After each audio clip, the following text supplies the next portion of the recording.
regenerar, ¿ya? Entonces Dios estaba poniendo allí sus señales, ¿cierto? Para que, mira el propósito hermoso del versículo 2. ¿Qué dice? Ulman tesaper beoznei bincha ubein bincha et asher hitalanti bemisraim et ototai asher samti bam bidatem ki ani Hashem.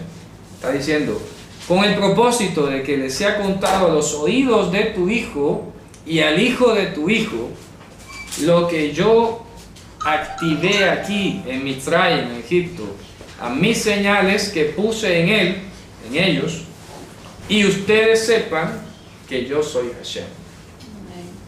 Fíjate tú, que nosotros sepamos que Él es Hashem. ¿Cómo vamos a saberlo? Porque hizo diferencia entre ellos y los hijos de Israel. Separó de las tinieblas de la luz. Entonces, cuando tú has sido criado o eres criado dentro del pueblo, tienes esta responsabilidad de dar testimonio que a ti te contaron que hay un Dios que separa la luz de las tinieblas y que hizo señales en Egipto. Y aquí voy a hacer un pequeño paréntesis histórico porque es importante para que vean ustedes qué puede ocurrir o qué es lo que le pasa a la gente afuera. Alguien me preguntaba, seguramente lo va a ver el video también, que quién era el faraón en esta época cuando estaban los hijos de Israel aquí. Y eso me llevó a sumergirme en toda la historia de Egipto. Mejor dicho, me la pasé leyendo, divirtiéndome. Y entonces hay algo interesante. Resulta que, fíjense ustedes, para la gente de afuera es más fácil creer que un pueblo llamado Hyksos fueron los que salieron de Egipto y no los hijos de Israel. Porque los Hyksos vivieron en esa época y eran cananeos, eran semitas, vivían en el norte de Egipto, ahí en el Nilo, en la ciudad de Ramsés, todo, o sea, todo cuadra. Pero qué dos cosas no cuadran para que nosotros neguemos que los Hyksos eran los hijos de Israel. Ellos adoraban a un Dios con ritos paganos, ya, adoraban a un Dios con ritos paganos, tenían templos a otros dioses, ¿ya?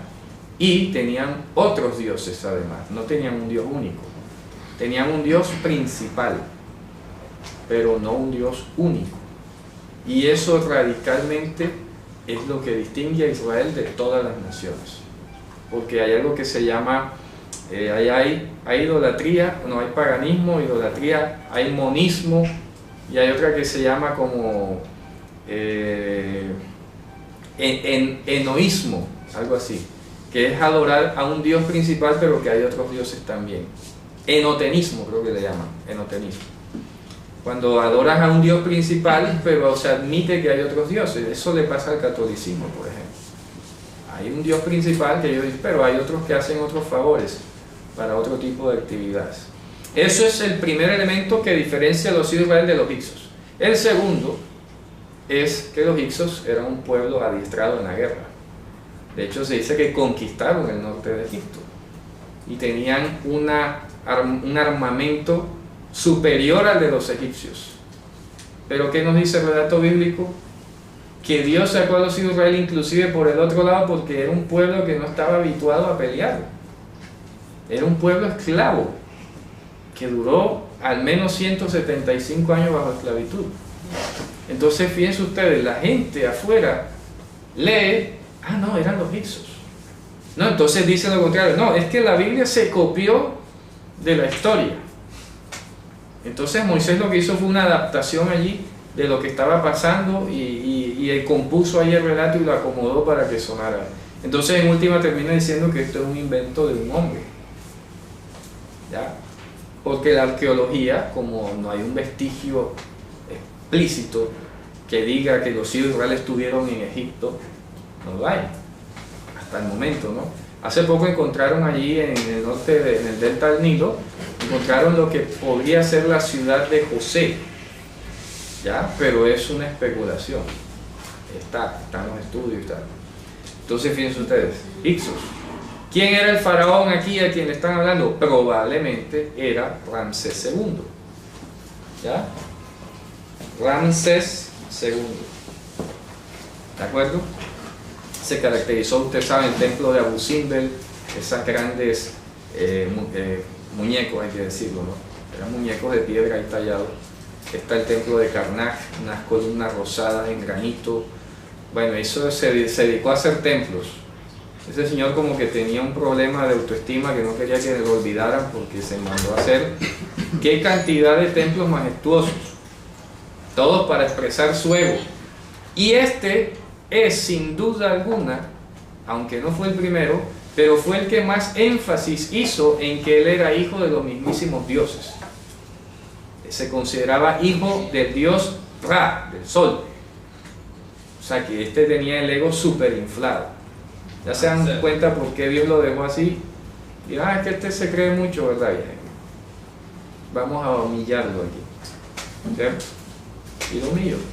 Dios, bueno. Y que las 10 plagas de Egipto no fueron sino también juicios contra los dioses de ellos.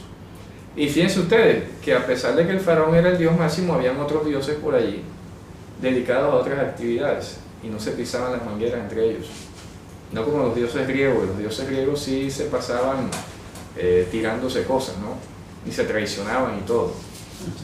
Entonces fíjense ustedes, aquí en este punto ha hecho un gran énfasis, nos está enseñando la parashá. Esto es para que sea contado en los oídos de tus hijos y el hijo de tu hijo. Esto tiene que ser transmitido, perpetuado, promocionado. No te puedes quedar callado, ¿cierto? Para que se diga, ¿verdad?, las señales que hizo en Egipto. Bien.